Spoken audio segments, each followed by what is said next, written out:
Hello. अब ये हमारा थर्ड पार्ट है इस मेथड में। अभी तक जो हमने दो पार्ट में देखा था वही मेथड फाइनल है, उसमें कोई चेंजेस नहीं है। अब यहां पे क्या होता है करके आपको बता रहा हूं। जैसे देखो, यहां पे आपको दिया है 23 अप्रैल 2006। ये डे उन्होंने दिया है, ये है संडे। तो उनका पूछना है, अगर 23 अप्रैल 2000, अच्छा 2106, ये डेट पे क्या डे था।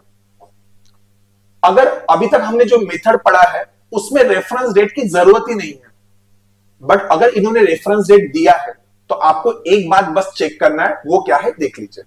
देखो, हम क्या करते हैं, उन्होंने जो डेट दिया है ना, उस डेट पे हम हमारे मेथड से क्या डे आएगा वो चेक कर लेते हैं। लेट से हमने कैलकुलेट किया और उस दिन संडे आया, और इन्होंने भी संडे दिया है, मतलब इन्होंने जो रेफरेंस के लिए आपको डेट गिवन है वो करेक्ट है। बट आप सोचिए, अगर मैंने अपने मेथड से कैलकुलेट किया और उस दिन अगर मंडे आया होता, पर इन्होंने रेफरेंस के लिए डेट क्या दिया है, संडे, एक दिन पीछे वाला। तो हम जब हमारे मेथड से ये वाला डेट का डे निकालेंगे ना, तो अगर वहां पे अगर लेट से यहां पे आंसर सैटरडे आया, तो वहां पे भी हमको एक दिन पीछे करके आंसर देना पड़ेगा। ऐसा क्यों? क्योंकि आप सोचिए, मैं ये कह रहा हूं करके कि मेरा नंबर क्लास में आया 10th, तो ये लड़का कहता है कि मुझसे ये 6 आगे है, तो इसका रैंक आना चाहिए 16। तो अगर किसी ने आंसर सुन लिया 16, बराबर है, पर अगर मैं 10 की जगह 11 कर दूं, मेरा नंबर चेंज कर दूं टाइम पे, तो उसको भी उसका नंबर 1 से चेंज करना पड़ेगा। इस तरीके से ये फंसाने के लिए होता है बस करके आपको, अगर एक तरीके से जैसे मान के चलिए ऐसा रेफरेंस डेट क्यों दे रहे हैं। जैसे कोई एक लड़का है, वो गूगल पे सर्च कर लेता है आंसर डायरेक्टली, ये डेट ऐड करके इस दिन क्या डे है, पर आंसर अगर लिख देता है, तो अगर वो सही डेट अगर यहां पे रेफरेंस के लिए दी है तो वो आंसर भी सही होगा। बट अगर रेफरेंस डेट ही गलत दिया है, तो अगर आप गूगल पे भी अगर उस दिन क्या डे है चेक कर लोगे, तो आपको गलत ही रहेगा करके, क्योंकि रेफरेंस डेट चेंज हो गया करके। अब देखो क्या होता है। देखो सिंपल है, आपका मेथड क्या है, पहले 7 से डिवाइड करना है, रिमाइंडर लिखना है। 7 इंटू द 3 21, रिमाइंडर आएगा 2। जिन्होंने इसके पहले का पार्ट नहीं देखा है वो दो पार्ट देख लीजिए, देन ये पार्ट देखने में कोई सेंस रहेगा। अप्रैल का कोड क्या था, 0। लास्ट 2 डिजिट जो है उसमें आपको क्या करना है, डिवाइड करना है। क्या डिवाइड करना है, 7 से एक बार डिवाइड करना है, एक बार 4 से। 7 से डिवाइड करके रिमाइंडर लिखना है, वो आएगा 6। 6 को जब आप 4 से डिवाइड करोगे तो डिवीजन जाएगा 1 का। ये वाला मेथड हमारा फिक्स था। 6 प्लस 2 8 प्लस 1 9। 9 7 से बड़ा है तो 7 से डिवाइड करेंगे, रिमाइंडर आएगा 2। और जो 2 कोड था वो किस डे के लिए था, मंडे। पर क्या आंसर मंडे रहेगा, नहीं। देखो यहां पे ईयर कहां से स्टार्ट हो रहा है, 20 से, और हमने इसके पहले वाले वीडियो में देखा था 1700 1800 1900 एंड 2000। जब भी ईयर, ये 4 साल में क्या होता है, साइकिल चलते रहता है। 1700 से अगर ईयर चालू होता है तो एडजस्टमेंट फैक्टर रहता है +4 का। 1800 से शुरू होता है तो फैक्टर रहता है एडजस्टमेंट +2 का, देन +0, 420 -1। तो यहां पे 20 से शुरू था, तो ये जो आंसर है इसमें 1 का हम कम कर देंगे, और इस कोड के लिए डे देखते हैं हम लोग। तो 1 कोड था संडे के लिए। अब देखो, मतलब एक्चुअली इस दिन जो डे था वो संडे था, और इन्होंने रेफरेंस में भी वही डेट दिया है, डे दिया है संडे। तो मतलब इसका जब आप डे कैलकुलेट करोगे हमारी मेथड से, जो आंसर आएगा वही फाइनल रहना चाहिए। क्यों? क्योंकि उन्होंने उनके देने वाले डेट में कोई चेंज नहीं किया है। अगर उन्होंने जानबूझ के यहां पे मंडे आता था और संडे बोला होता, एक दिन पीछे वाला, तो यहां पे जब मेरा डेट का आंसर आता था ना, तो उसमें भी मैं क्या करता था, 1 से कम करके आंसर बताता था। समझ में आ रहा है? होप। अब देखिए, इससे 7 से डिवाइड करना है। देखो यहां पे दोनों नंबर सेम ही एग्जैक्टली, तो रिमाइंडर आएगा 2। अप्रैल का कोड है 0 एंड 06 को जब आप डिवाइड करोगे तो क्या होगा, रिमाइंडर आएगा 6। ये सारा एग्जैक्टली सेम आएगा करके, क्योंकि इसके लास्ट 2 डिजिट, इसके लास्ट 2 डिजिट सेम ही है। ओके, सम आएगा 9, 9 को डिवाइड करेंगे 7 से, रिमाइंडर आएगा 2। पर देखो जब 21 का सेंचुरी चालू होगा तो हमने पहले कहा था यहां पे क्या होता है, एडजस्टमेंट फैक्टर आपको चेक करना पड़ता है हर 4 साल के पैटर्न में। +4 +2 +0 -1 ये एडजस्टमेंट फैक्टर रहता है, वो एडजस्ट करना पड़ता है। जैसे ये ईयर कहां से चालू हो रहा है 21, तो इसमें एडजस्टमेंट फिर से क्या होगा +4, इसमें +2 +0 -1, ये साइकिल चलते रहेगा करके ऐसा अगले 4 सालों के लिए वापस। तो 21 से शुरू हुआ तो साइकिल कितने का एडजस्टमेंट था +4 का, तो 2 में +4 कीजिए 6 आएगा। तो 6 कोड किसके लिए था, फ्राइडे के लिए, तो आंसर क्या होगा फ्राइडे। खूब आपको समझ में आ गया, फ्राइडे।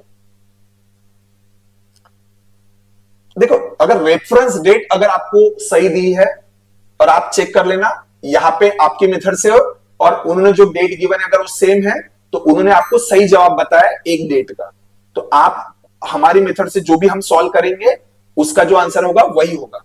पर अगर उन्होंने जो रेफरेंस डेट गिवन है अगर वो ओरिजिनल डे से अगर जितना दिन आगे या पीछे किया है उन्होंने उतना ही फिर यहां पे जो हमारा आंसर आएगा उसमें हमें चेंज करना पड़ता था, पर यहां पे करने की जरूरत ही नहीं है, तो आंसर क्या होगा फ्राइडे। ये वाला एग्जांपल एमबीएसीटी 25 स्लॉट 1 में आया था, अगर आप चाहो तो इसको ट्राई कर सकते हो। वैसे भी देखो 15 अगस्त 1947 वाज अ फ्राइडे, ये वाला डेट हमने पहले एग्जांपल में ही किया था और ये मुझे याद है कि उस दिन फ्राइडे था, तो रेफरेंस डेट सही गिवन है, बट जो हमारा मेथड है हम उसको फॉलो करते हैं इस तरीके से। तो 15 अगस्त 1947 वाज अ फ्राइडे, चेक कर लेते हैं हम हमारे इससे इन्होंने सही दिया या नहीं दिया। 15 को 7 से डिवाइड करेंगे, रिमाइंडर लिखना है, रिमाइंडर आएगा 1। अगस्त का कोड कॉपी करना है, अगस्त का कोड आता है 3। 1947 47 को 7 से डिवाइड कीजिए, 7 इंटू 6 42, रिमाइंडर आएगा 5। 4 से डिवाइड करोगे लिखना है क्वोशंट, 11 इंटू 4 44, 11 क्वोशंट लिखना है। 11 प्लस 5 16 प्लस 3 19 प्लस 1 20, 20 को डिवाइड कीजिए 7 से, रिमाइंडर आएगा 6। अब देखो ये आंसर चेक करने से पहले एक बार चेक कीजिएगा ईयर कहां से चालू हो रहा है। 19 से 19 में कोई एडजस्टमेंट नहीं होता है, +0, तो 6 किसके लिए रहता है फ्राइडे के लिए। मतलब ये जो हम मेथड यूज कर रहे हैं ना वो कैलेंडर का एग्जैक्टली करेक्ट डेट बताता है, तो उस दिन क्या डे था फ्राइडे, और उन्होंने भी आपको क्या बताया फ्राइडे है, मतलब वो आपसे झूठ नहीं बोल रहे, तो ओरिजिनल कैलेंडर में डे देख के ही उन्होंने आंसर बताया, तो फिर इसका जो आंसर आएगा वो एज इट इज ही कॉपी होगा, उसमें कोई चेंज नहीं आएगा। ओके चलो इसमें मैं आपको चेंज करके दिखाता हूं थोड़ा फिर बाद में। 26 जैन 1957, 7 से डिवाइड कीजिए, रिमाइंडर बताइए।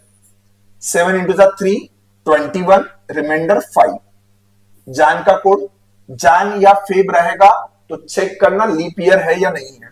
57 4 से डिवाइड नहीं होता है तो ये लीप ईयर नहीं है। ओके तो हम लोग कोड कॉपी करते हैं नॉर्मल वाला 1। 57 को 7 से डिवाइड करना है एंड देन 4 से डिवाइड करना।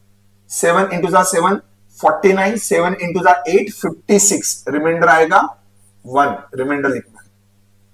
4 इंटू 1 4, 4 इंटू 4 16, 40 इंटू 4 56 आप कह सकते हो डायरेक्टली।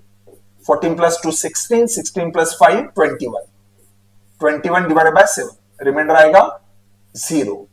ईयर स्टार्ट हो रहा है 19 से, तो एडजस्टमेंट कुछ भी नहीं होगा, तो 0 कोड किसके लिए था सैटरडे, तो आंसर क्या आएगा सैटरडे।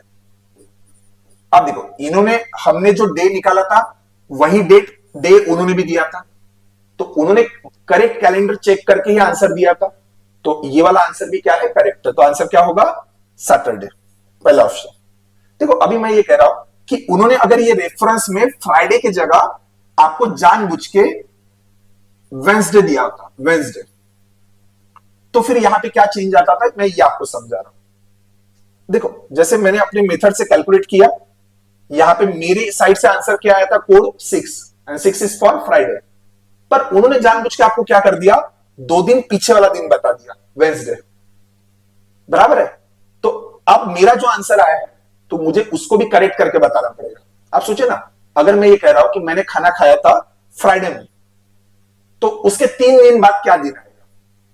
तो आप बोलोगे सैटरडे, संडे, मंडे। आप देखो एक्चुअली उसने खाना फ्राइडे में खाया था, पर अगर आपको बताता मैंने वेंसडे को खाना खाया था, तो उसके 3 दिन बाद क्या दिन होगा? तो जो डेट आपको रेफरेंस में गिवन है वहीं से हमको एडजस्ट करना पड़ेगा। तो अगर यहां पे उसने 2 दिन पीछे वाला जानबूझ के घुमा के दिया है, तो उसी कैलेंडर में हमको हमारा डेट को एडजस्ट करने के लिए उसमें भी 2 दिन पीछे का आंसर देना पड़ता था। अगर ऐसा उन्होंने किया तो, अगर उन्होंने रेफरेंस डेट दी नहीं तो देन तो फिर कोई लेना देना ही नहीं है, सिंपल अपना मेथड फॉलो करना है, काम खत्म। खूब आपको ये समझा है करके मेथड, इसमें आप अलग अलग एग्जाम्पल ले सकते हो। एक बार ये वीडियो सीरीज खत्म हो गई, उसके बाद मैं प्रैक्टिस के लिए 20-30 एग्जाम्पल की प्रैक्टिस सीरीज लेने वाला हूं, उसमें आपको अलग अलग एग्जाम्पल मिलेंगे। Thank you.